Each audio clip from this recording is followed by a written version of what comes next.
bring the characters to life.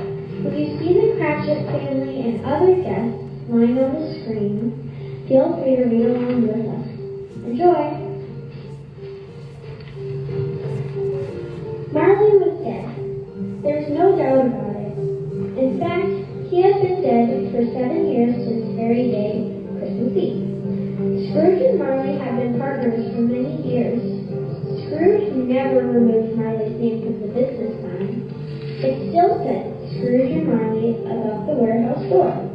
Sometimes people called Scrooge by Marley's name, but he didn't mind. Scrooge was a very stingy and greedy old man, never showing any kindness. No one would even say hello to Scrooge in the street. He didn't care. He liked it that way. He enjoyed keeping people at a distance. Once upon a time, on Christmas Eve, Scrooge was working in his office. It was cold and dark, even though it was only 3 o'clock in the afternoon. His nephew Fred walked in. Merry Christmas, Uncle Scrooge. God bless you. Ah, humbug. Christmas a humbug, Uncle? You don't mean that, I am sure. I do Merry Christmas. Why should you be married? You're poor enough. Why should you be so grumpy? You're rich enough. That humbug. Don't be mad, Uncle. What else can I be? What's Christmas to you? Just a time to pay bills with no money and a time to get older, not richer? Uncle. Let me hear another sound from you, and you'll lose your job. You're quite good at talking. I wonder why you don't become a politician. Don't be mad, Uncle. Come on dinner with us tomorrow. Nar. Why, Uncle? Why? So Merry Christmas and a Happy New Year, Uncle Scrooge. Good afternoon. After his nephew left, 2 gentlemen entered asking for a donation to help those in need. Scrooge grumpily refused, and then they left, hoping he would one day understand the joy of helping others. Then a young boy began caroling. Just as he started to sing, God bless you, merry gentlemen, make nothing good, Scrooge grabbed a ruler and scared away the boy. Irritated, Scrooge turned his thoughts at home. He remembered his employee, Bob Cratchit, who would take the day off on Christmas Day to spend time with his family. In return, Bob promised to come in early the day after Christmas. Scrooge locked up the office and began his walk home. Scrooge's house used to be Marley's old home, but before he went into the house, he noticed something strange on his door knocker. He saw Marley's face. He looked over it again and saw nothing. He went inside and checked his rooms. Everything seemed normal. Then he sat by an old fireplace built by a Dutch merchant with tiles showing Bibles. There were so many biblical stories to think about, but all he could think was Marley. Suddenly he noticed an old bell in the room start to swing on its own. Alarmed, he listened as a loud noise came from the cellar, growing louder as he moved up the stairs. Heading straight for his door, Scrooge, his heart pounded in his chest. Then Marley's spirit appeared, covered in heavy chains. Scrooge was terrified, but tried to stay calm. Despite seeing Marley's spirit, he struggled to believe in his eyes.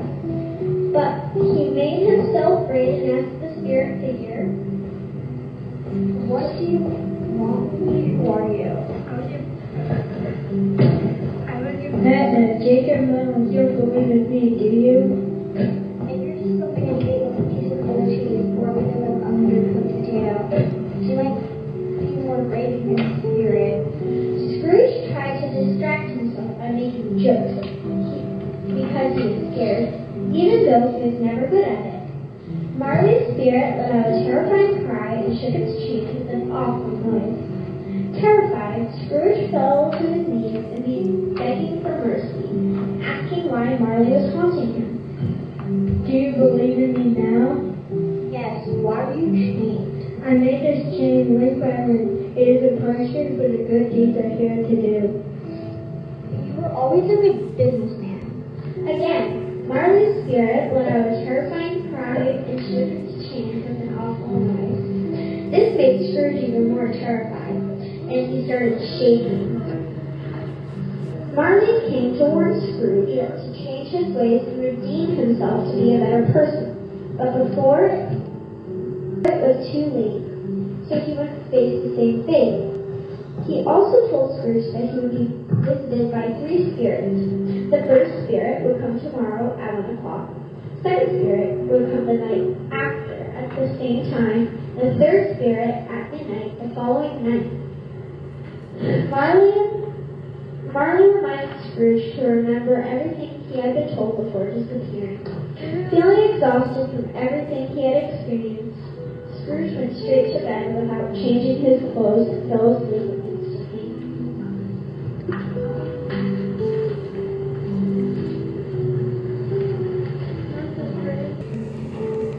Scrooge woke up. It was so dark. The church bells rang. It rang all the way up to 12 and stopped. 12. It was past 2 when he went to bed. The clock must be wrong. It's not possible that I slept through a whole day into another night. I can't read 12 at noon. The thought scared him, so he jumped out of bed and went to another bed. He wiped the frost off his sleeve, hoping to see something, but even then he could see very little. It was still very foggy and extremely cold. He went back to his bed and tried to figure out what had happened, but he couldn't. Charlie's spirit bothered him a lot, and he kept asking himself, was it a dream or not? Scrooge lay there until 12:45 p.m. Suddenly he remembered Marley's warning about a visit when the bell tolled at 1. He decided to stay awake until the hour passed and couldn't sleep anyway. The quarter hour felt so long that he thought he might have dozed off, but then he heard the clock. Ding dong, a quarter past. Ding dong, half past. Ding dong, a quarter to it. Ding dong. The hours settled and nothing else. While he was waiting, suddenly a light flashed in his room, and the curtains of his bed were pulled back. They were pulled aside by a hand, not from his feet or back, but right in front of his face. Scrooge sat up and found himself face to face with a strange visitor. The figure looked like both a child and an old man at the same time. It was small as a child, but had white hair like an old man's. His face had no wrinkles and looked fresh. His arms were long, strong, and looked powerful. His legs and feet were delicate and bare.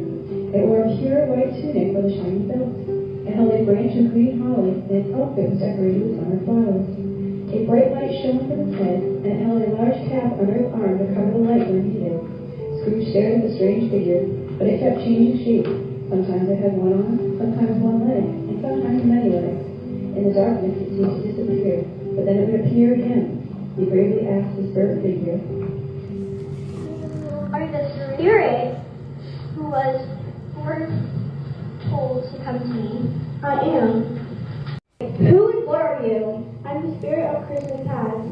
Long past? No, your past. What business brought you here? To check on your well-being. A good night's sleep would be better for my health. For your redemption, pay attention. Rise and walk with me. But it's cold outside, and only my slippers and my pajamas. And my nightcap. I'm cold. The spirit reached out with a strong hand, gently holding Scrooge's arm, making it impossible to resist. Scrooge stood up, and seeing the spirit moving towards the window, he grabbed the spirit's robe and fear. Then the spirit took Scrooge on a whirlwind tour of his childhood past. They traveled through the wall and found themselves on an open country road with fields on both sides. The city had completely vanished. The darkness and mist were gone too. It was a clear, cold winter day with snow on the ground. Scrooge remembered the place perfectly. It was where he grew up. Good heaven, I grew up here. I was a boy in this place. Scrooge could smell many familiar scents, each bringing back forgotten memories, hopes, joys, and worries. Do you remember the way?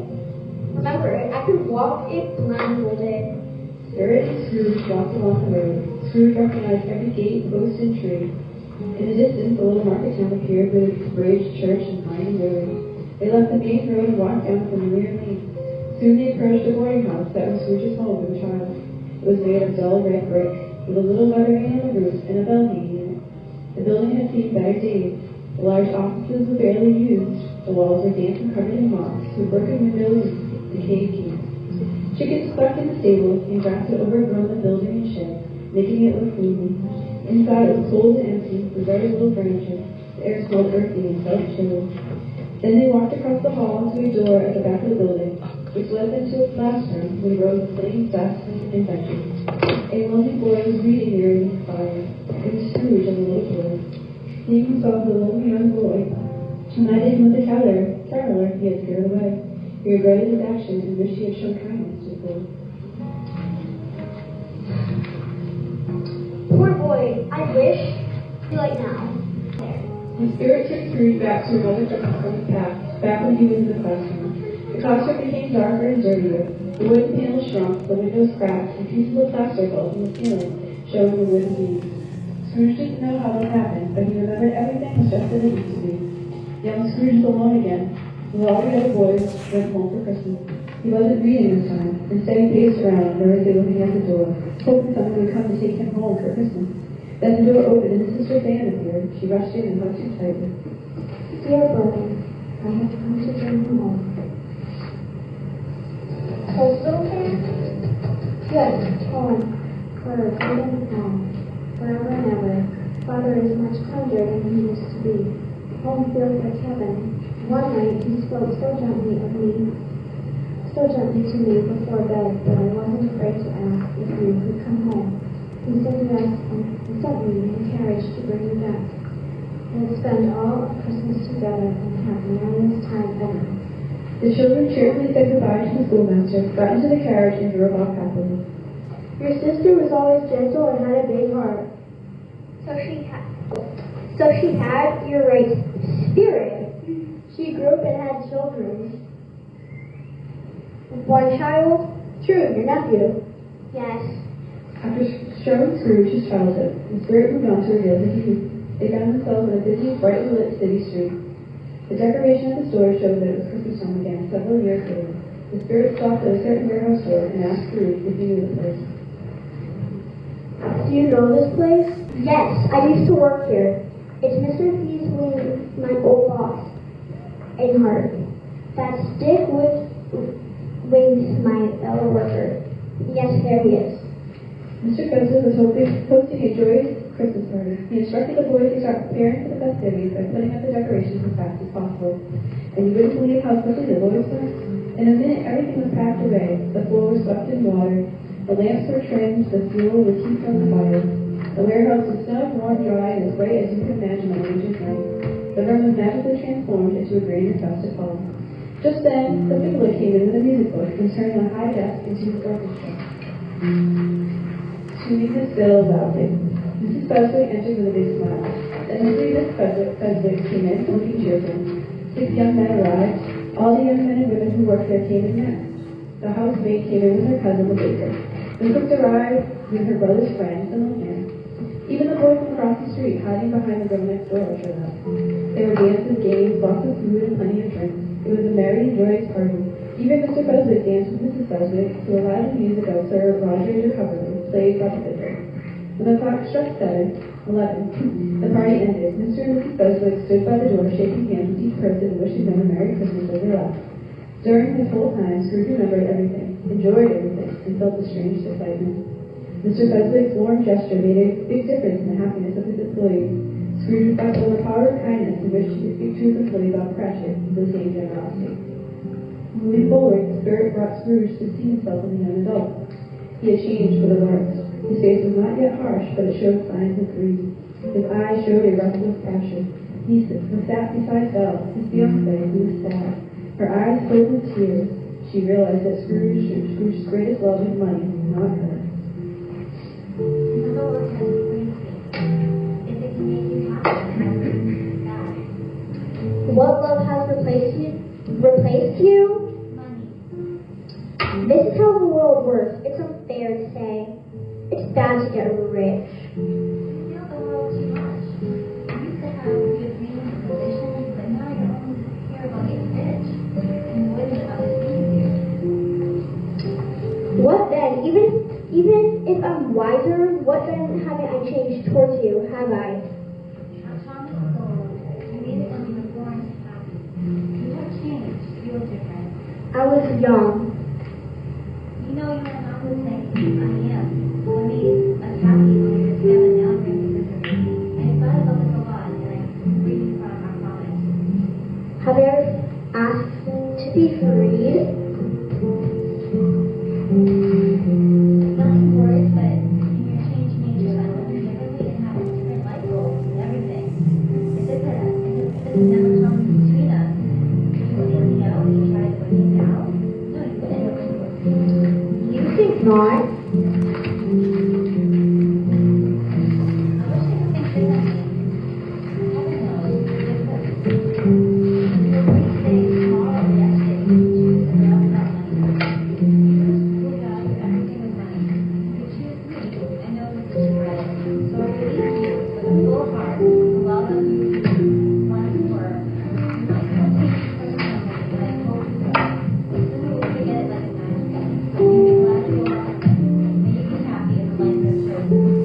him, and they parted. Scrooge, overwhelmed by the painful memory of lost love, asked the spirit to take him home. Spirit! Show me no more. Take me home. Why would you torture me? One more thing. No more. I want to see it. Show me no more. The relentless spirit of Christmas past held Scrooge tightly and made him watch what happened next. Spirit and Scrooge were in a cozy room near a winter fire. A beautiful young girl sat there. For a moment, Scrooge thought it was Belle. Then he saw Belle sitting opposite the young girl, her daughter. The room was full of noisy children who were delighted and filled with joy. Belle and her husband were sitting by the fireside having a conversation. I saw an old friend of yours this afternoon. Mrs. Scrooge, I saw him in his office. It wasn't closed, and he had a candle inside. His pen is near dead here.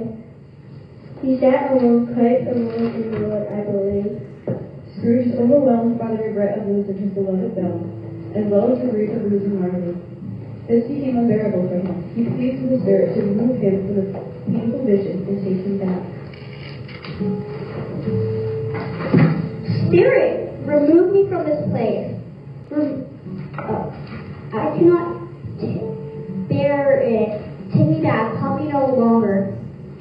In his struggle with the spirit, Scrooge tried to extinguish its light with the cap, hoping to escape the painful truth being revealed. However, the light kept shining through, showing Scrooge that the truth cannot be erased or forgotten. Eventually, Scrooge finds himself back in his own bed, emotionally exhausted from everything that happened.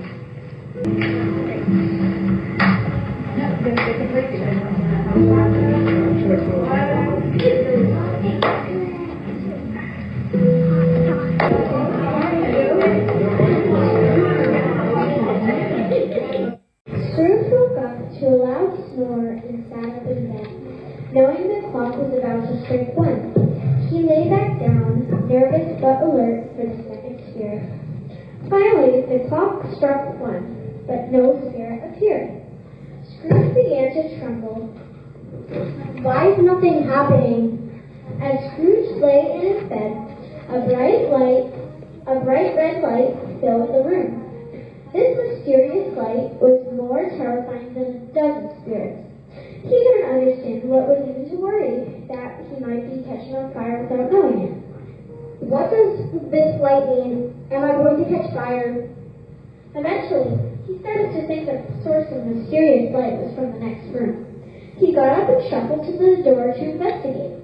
The moment Scrooge's hand touched the door handle, a strange voice called his name and told him to come in, and he did.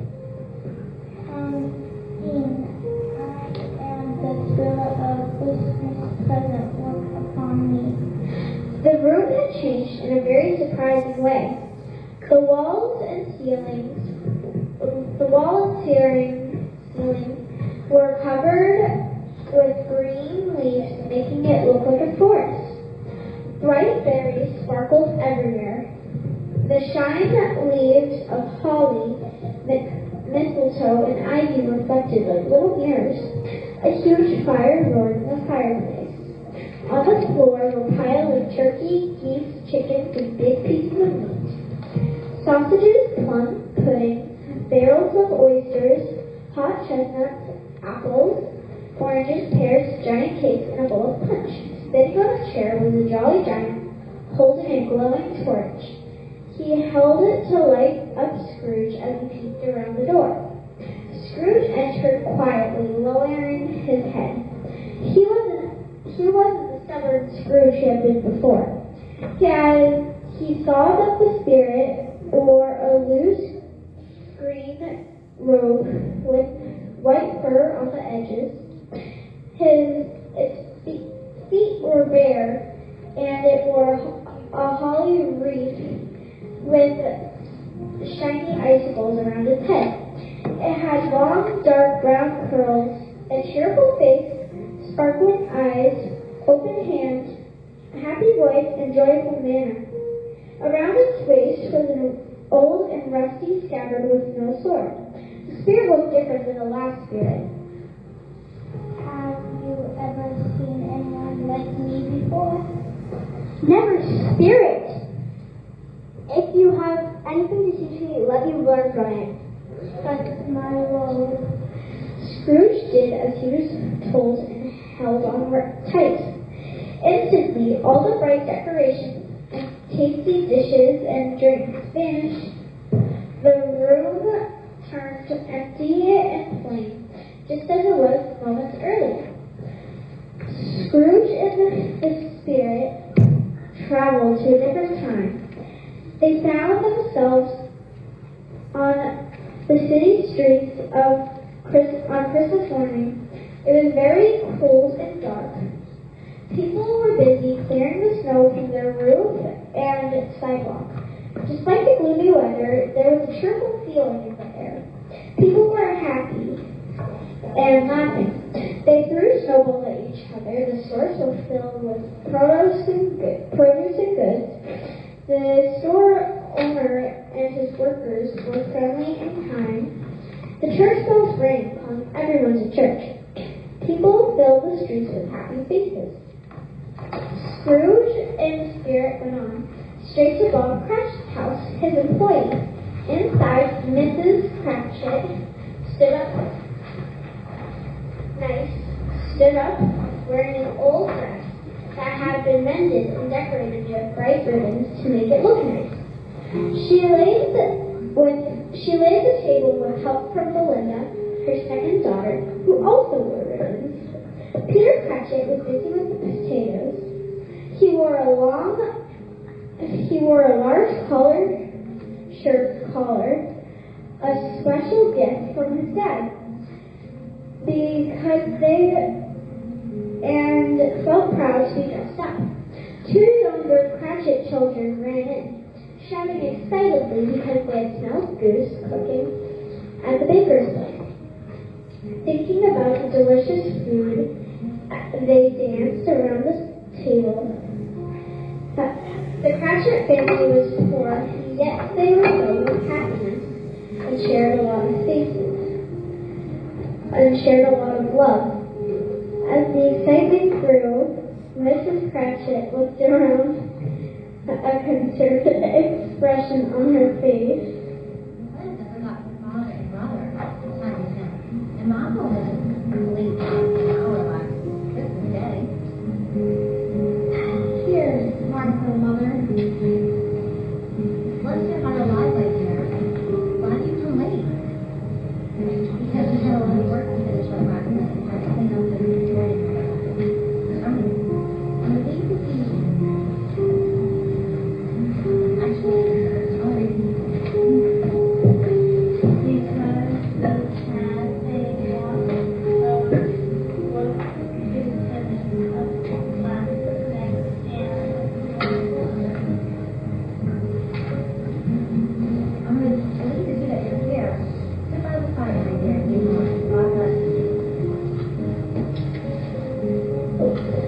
As the young Cratchits awaited their father's return, they prepared for a playful surprise the moment they saw him. Father is coming. Hide, Martha, hide. Martha hid herself, and then Bob and his son, Tiny Tim, came in. Tiny Tim was on his shoulder, holding a crutch and wearing an iron frame to support his legs. They came home from church. Where's Martha?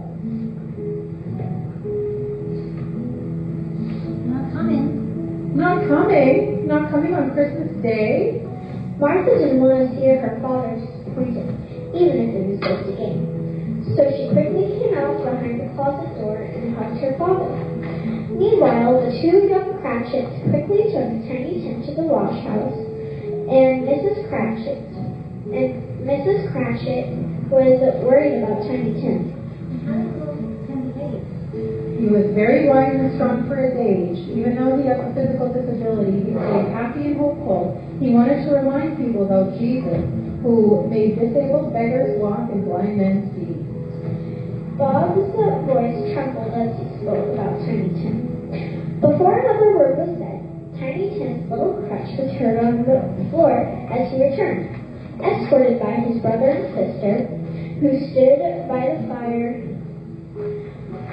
The Cratchit family was busy getting ready for Christmas dinner. Peter and two younger siblings went to pick up the goose they had cooked at the baker place. They proudly carried it home, acting like it was the best bird ever. Back at home, everyone had their jobs. Mrs. Cratchit was making gravy. Peter was mashing the potatoes. Belinda was sweeping the applesauce. Martha was cleaning the plates. The two youngest kids were helping set up the table. The food was served and Grace was fed. The goose was a special treat. For a poor family like the Cratchits, having a goose was a luxury and a big deal. Something they didn't get to enjoy often. The whole family was happy and was working together to make their Christmas dinner special. When dinner was finished, the Cratchit family gathered around the hearth, forming a semicircle. Bob made a toast. A Merry Christmas to us all, my dears. God bless us. God bless us. God bless us, everyone. Tiny Tim sat close to his father on a small stool. Bob lovingly held Tiny Tim's frail hand, showing how much he loved his son. He wanted to keep him close to him and protect him, while also fearing that Tiny Tim's fragile health might take him away. Scrooge had the same fear too. Spirit, will Tiny Tim live?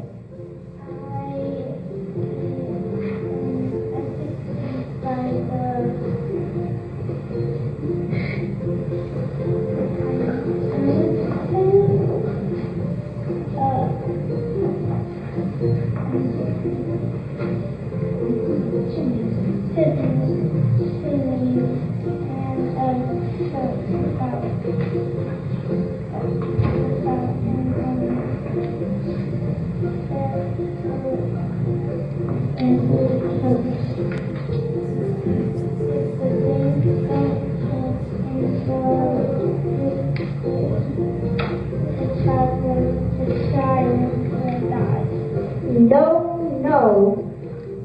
Oh no, kind spirit, please say you will live. Scrooge felt sadness, trembling and looked to the ground. But he quickly looked up when he had heard his own name mentioned by Bob Cratchit. Mr. Scrooge, I'll toast to Mr. Scrooge, the sponsor of our feast.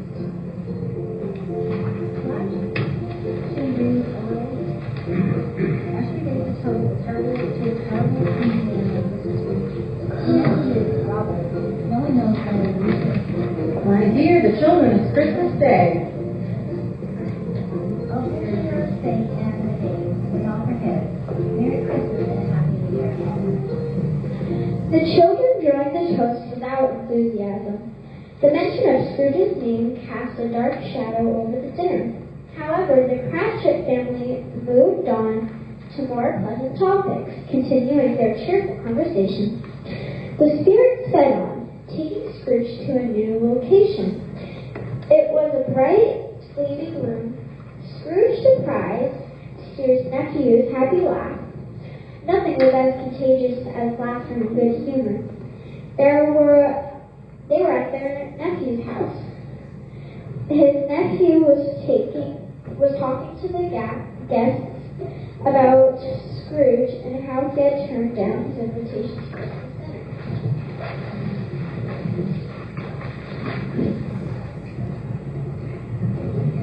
He missed out on good times, but I'll keep inviting him every year, whether he likes it or not. Fred's house was full of laughter. Everyone having fun playing games and enjoyed the music, making Scrooge want to stay. At the end of the last game, Fred proposed a toast, followed by all the guests. Here's to Uncle Scrooge and Merry Christmas and a Happy New Year to the old man never years.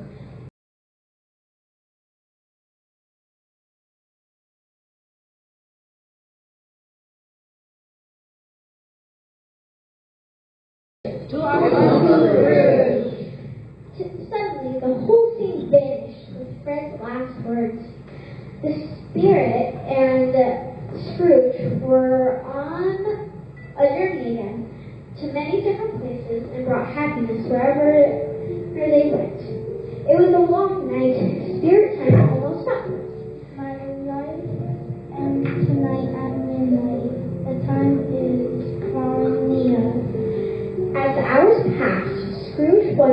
about what might happen next. The clock struck at 12. He looked around for the spirit, but he was gone. He remembered Marley's prediction. Then he saw a serious figure coming along the mist, along the ground. It was the third spirit.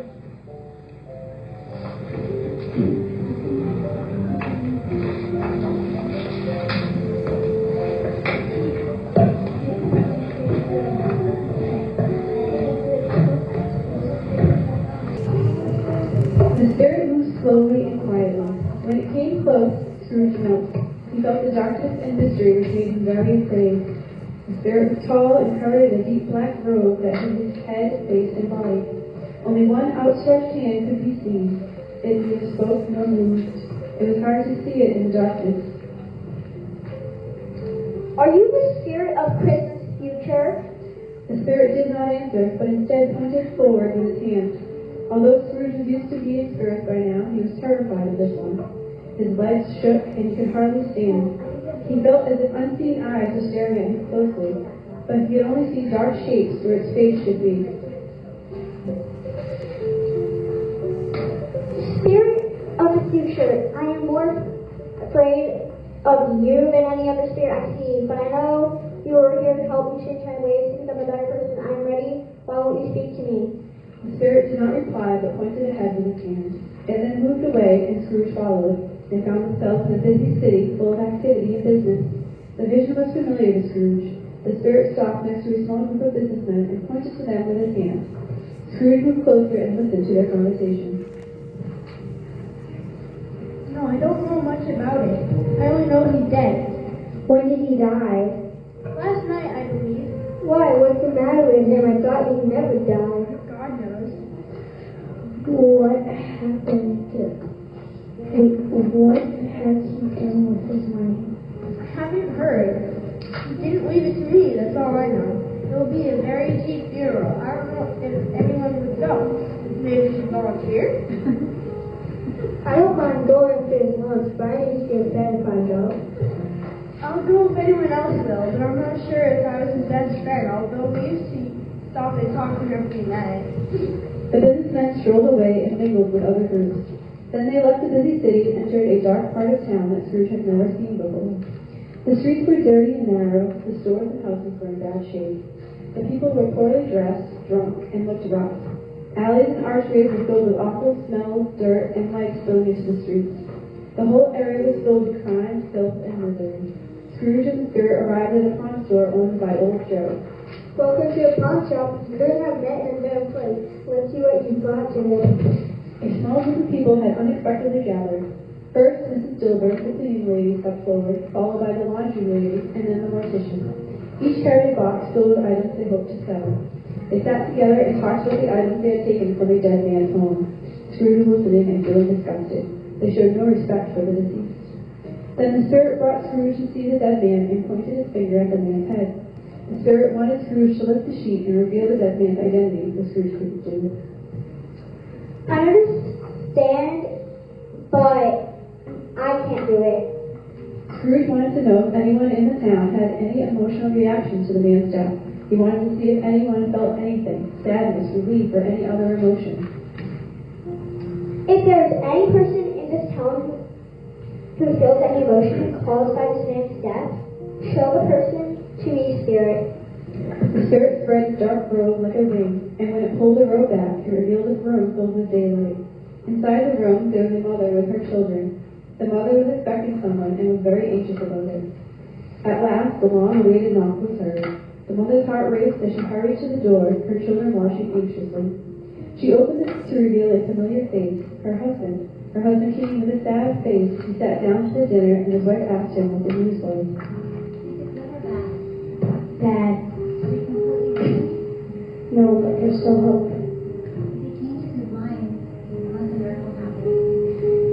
He's beyond changing his mind. He's dead. I don't know, but before then we will be ready with the money. We may sleep tonight with light hearts. No matter how they tried to soften it, their hearts were lighter. The family was happy because the person they owed money to had died. Scrooge was deeply disturbed by the disrespectful way the man's death was treated, and it would haunt him for the rest of his life. He was hoping there was still some empathy left. Then the spirit brought him to the Cratchit house, where the family was mourning the loss of Tiny Tim. The house was so quiet, and a sad atmosphere was palpable. Mr. Scrooge's nephew Fred sent his condolences and offered help, including a chance for Peter to get a better job thanks to his generosity. Scrooge noticed that the time was almost up. He needed answers. He asked the spirit to tell him who the dead man was. Scrooge's heart pounded as he waited for the spirit's response. Spirit! I think our time together is almost up. I feel it, but I'm not sure how. I know, please tell me. Who was that man I saw lying dead? The spirit didn't answer or point its fingers anywhere. Instead, it led Scrooge on a fast-paced journey through various future visions. The spirit focused on places where businessmen gathered. Scrooge noticed that he wasn't shown in these visions, which confused and worried him. He thought they were passing by his workplace. This place we're going through is a place where I work, and I've worked there for a long time. I see my office. Let me know what will happen to me in the future. The spirit stopped but pointed somewhere else.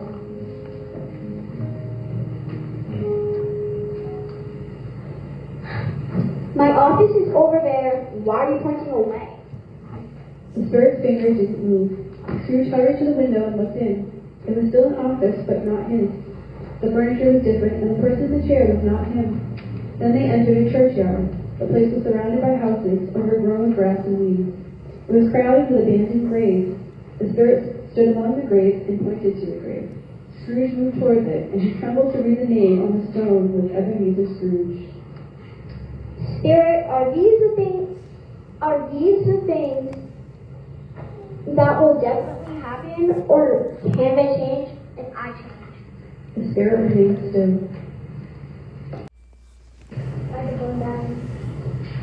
Spirit! Hear me.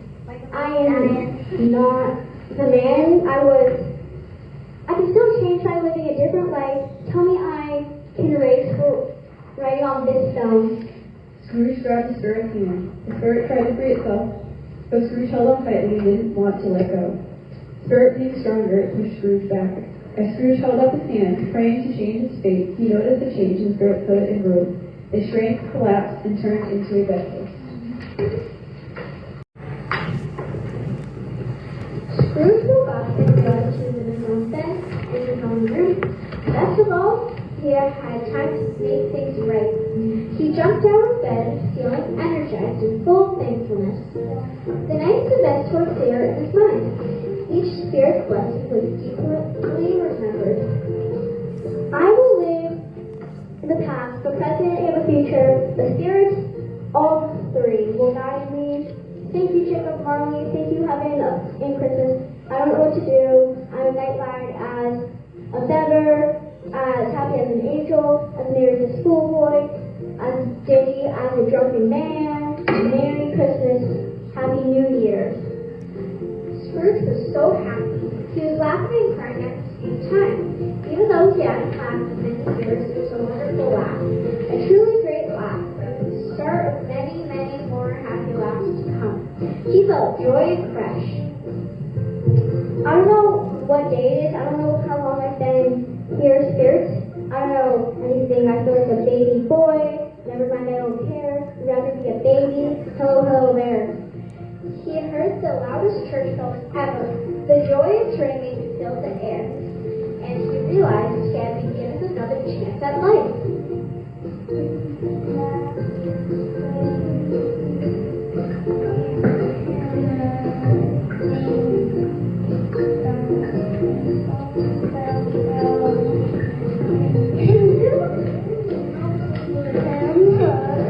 Scrooge ran to the window, opened it, and stuck his head out.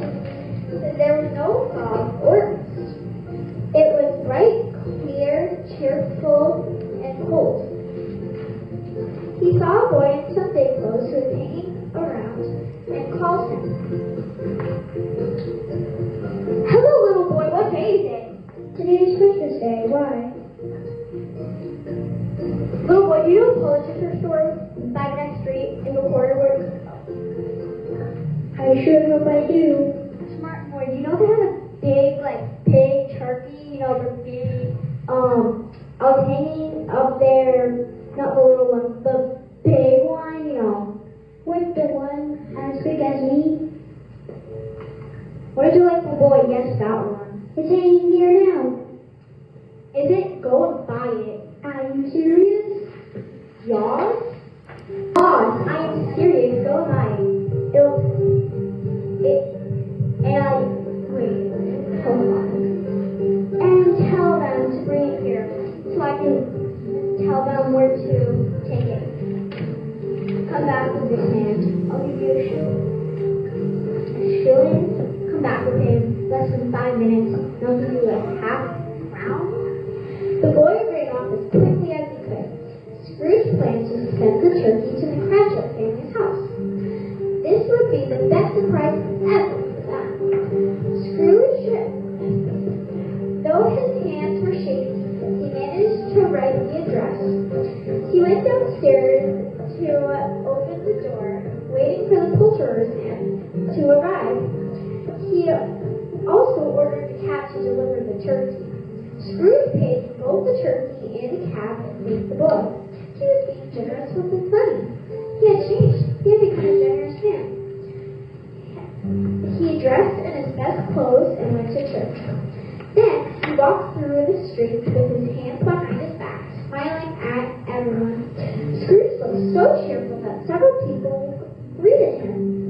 And he greeted them back. Those greetings felt like the happiest sounds to him. He had not gone far when he saw one of the gentlemen who had visited his office the day before, asking for a donation. He remembered and greeted him warmly. This time he knew what he had to do. He promised to donate a large sum of money and had apologized for not being nice the last time. In the afternoon, Scrooge walked towards his nephew's house. He thought about changing his mind a dozen times before finally knocking. Fred and the party guests were shocked to see Scrooge here and surprised by how nice he was. Scrooge had a lovely Christmas dinner and enjoyed a jolly time at his nephew's house. The warmth and laughter filled the room, making Scrooge feel a sense of belonging and joy that he hadn't experienced in years. The next day, Scrooge arrived at the office early. He wanted to be there first to catch Bob Cratchit coming in late. That was his goal. The clock struck 9. No Bob. 1:15. Still no Bob. Scrooge sat with his door open, waiting to see him come into the office. But when Bob arrived 18 minutes later, Scrooge growled in his usual voice as much as he could take it. What do you mean by coming here at this time of day? I'm so very sorry, sir. I'm late. It won't happen again. I was celebrating yesterday, sir. Now I'll tell you what, my friend. I am not going to tolerate this any longer. I therefore am about to raise your salary. Merry Christmas, Bob. Scrooge was even better than his words. He did everything he promised and more. He became a second father to Tiny Tim, who did not die. He became a very good friend, a good boss, a good man, not just in his own city, but in other city, town, or village in the world. Some people laughed at the change in him, but he didn't care. He knew that some people always laughed at good things first, and he was wise enough to ignore them. His own heart was happy, and that was enough for him. He didn't have any more visits from spirits. People always said that he knew how to keep Christmas well. May that be said to us too. Tiny Tim said, God bless us, everyone. Thank you all for joining us today. Let's give a round of applause to all the wonderful readers. Yay!